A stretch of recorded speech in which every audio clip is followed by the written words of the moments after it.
छोटे छोटे सामान खरीदते वक्त कभी भी मोल भाव नहीं करो। वैसे ही जहाँ बहुत कम पैसों की बात है, 10, 5, 20 रुपए के लिए कभी भी कोई लड़े या लगे कि 10 रुपए के लिए अन्याय कर रहा है ना कोई, और उस व्यक्ति की आर्थिक स्थिति बहुत अच्छी नहीं है, तो उसे वो कर लेने दो। मैं ये कहना चाह रहा हूँ कि वो अन्याय नहीं, वो एक तरह से तुमसे मांग रहा है, ये दिखाते हुए कि वो कुछ तो कर रहा है बदले में। तो ये 10, 5, 20 रुपए के लिए कभी लड़ाई मत किया करो। मैं ये तुमसे कभी उम्मीद नहीं करता, बल्कि 10 रुपए ज़्यादा दे दो। लेकिन जो पूरे दिन मेहनत करके भी ना 100, 200 रुपए मुश्किल से कमाते हैं, उनसे कभी मोल भाव करने मत जाओ। और ना ही बार बार उनके पास कोई शिकायत लेकर जाओ। मान लो कोई चीज़ तुमने ली, बहुत कम दाम की थी और वो टूट गई, तो जाने दो। कुछ दिनों में टूट गई तो जाने दो, उसके लिए कभी मत लड़ने जाओ।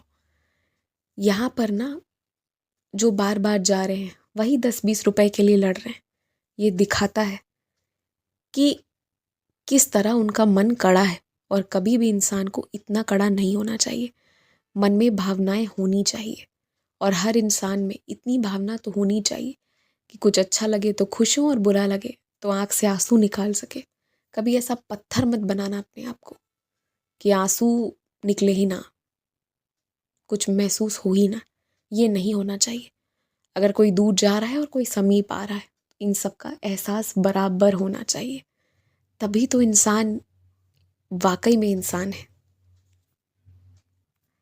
कभी कभी ना घर के सारे सदस्य बैठा करो, और बैठ कर ना 2, 3 ज़रूरी विषय पर चर्चा करो। देखो, बाकी जो पुरानी बातें, जीवन भर की बातें हैं, वो तो होती रहेंगी, वो अलग है। पर एक दो बहुत ज़रूरी विषय है। पहला, कि तुम लोगों ने, तुमसे जुड़े जिन भी लोग हैं, उनसे क्या बातें की थी और किसको क्या बातें बोली गई है। इससे तुम्हें ये पता चलेगा कि एक ही व्यक्ति अलग अलग सदस्य को क्या सच कह रहा है या सबको गलत गलत कहकर सभी लोगों का दिमाग इधर उधर कर रहा है। कौन सच कह रहा है, कौन झूठ कह रहा है, ये जानने के लिए बात करो। जिन भी लोगों को तुमने नौकरियां दे रखी हैं, उन लोगों के विषय में थोड़ा सा बात ज़रूर करो। अगर कोई छुट्टी ली है, कोई ज़रूरी बात उन्होंने बताई है, कुछ भी रहा है, तो उस चीज़ का जिक्र करो घर पे।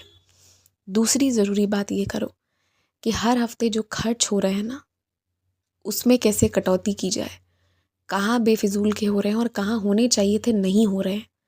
इस विषय पर भी हर हफ्ते चिंतन करो सभी लोग मिलके।